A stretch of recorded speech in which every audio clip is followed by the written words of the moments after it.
ఓం నమో భగవతే వాసుదేవాయ నమః.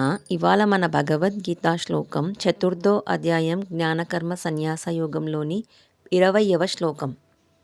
త్యక్త్వా కర్మఫలాసంగం నిత్యతృప్తో నిరాశ్రయః కర్మణ్యభిప్రవృత్తోపి నైవ కించిత్ కరోతి సహ.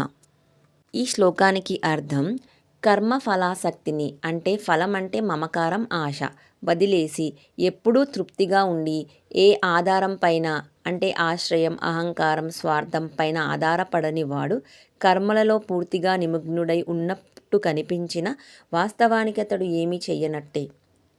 A person who renounces attachment to the fruits of action remains ever satisfied and doesn't depend on external things. Such a person, even while performing actions, not truly acting because he is free from bondage.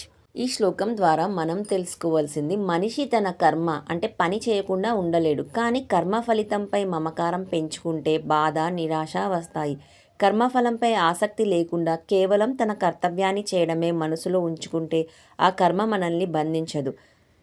ధర్మో రక్షతి రక్షితః. జై భగవద్గీత. జై శ్రీకృష్ణ.